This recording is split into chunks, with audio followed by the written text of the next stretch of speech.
नमस्कार, मैं हूं रजत केन। आप देख रहे हैं दी एज। रुक करते हैं आज की बड़ी लीगल खबरों का। बढ़ते वायु प्रदूषण के स्तर पर अंकुश लगाने की मांग करते हुए सुप्रीम कोर्ट में जनहित याचिका दायर की गई है।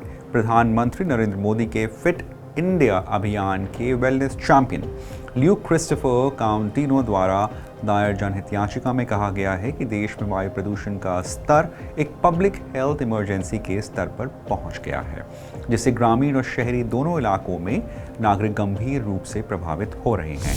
सुप्रीम कोर्ट ने गुरुवार को उत्तर प्रदेश के पूर्व विधायक और समाजवादी पार्टी के नेता आजम खान के बेटे अब्दुल्ला आजम खान की याचिका खारिज कर दी, जिसमें पासपोर्ट हासिल करने के लिए कथित तौर पर जाली दस्तावेजों का इस्तेमाल करने के आरोप में उनके खिलाफ एफआईआर दर्ज की गई थी। सुप्रीम कोर्ट के जस्टिस एम सुंदरेश और जस्टिस प्रशांत कुमार मिश्रा की खंडपीठ ने कहा, ट्रायल कोर्ट पर भरोसा रखें, ट्रायल कोर्ट में ही फैसला होना है। जब मुकदमा पहले ही खत्म हो चुका है तो हम हस्तक्षेप क्यों करें। और अगली खबर में सीजेआई बीआर गवई ने attorney general of India R Venkataramani की ओर से मद्रास बार एसोसिएशन मामले को स्थगित करने के अनुरोध पर नाराजगी जताई, जो 7 अक्टूबर यानी शुक्रवार को सूचीबद्ध है।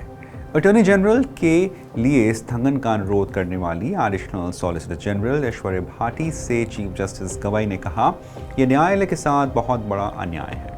एडिशनल सॉलिसिटर जनरल ने दलील दी कि अटॉर्नी जनरल का एक अंतर्राष्ट्रीय मध्यस्थ सुनवाई निर्धारित की गई है, इसलिए कल उन्हें इस मामले में रियायत की ज़रूरत है।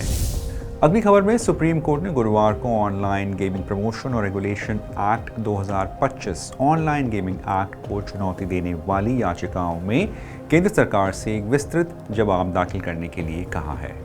यह एक्ट ऑनलाइन मनी गेम्स और उससे संबंधित बैंकिंग सेवाओं, विज्ञापनों आदि पर प्रतिबंध लगाने का प्रावधान करता है। जस्टिस जेबी पार्डीवाला और जस्टिस केवी विश्वनाथन की खंडपीठ के समक्ष सीनियर एडवोकेट सी सुंदरम ने संक्षेप में उल्लेख किया कि उन्हें लगा कि शायद केंद्र सरकार ने जवाब दाखिल कर दिया है। उन्होंने कहा कि उनके क्लाइंट का 1 महीने से व्यवसाय बंद है और न्यायालय को इस याचिका पर तत्काल सुनवाई करने की आवश्यकता है।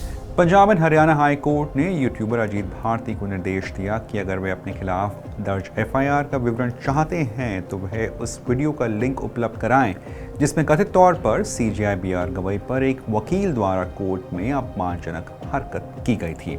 यूट्यूबर अजीत भारती ने सीजेआई बीआर गवई के खिलाफ की गई कथित अपमानजनक टिप्पणियों के संबंध में अपने खिलाफ कानूनी कार्रवाई से सुरक्षा की मांग करते हुए हाई कोर्ट का दरवाजा खटखटाया है।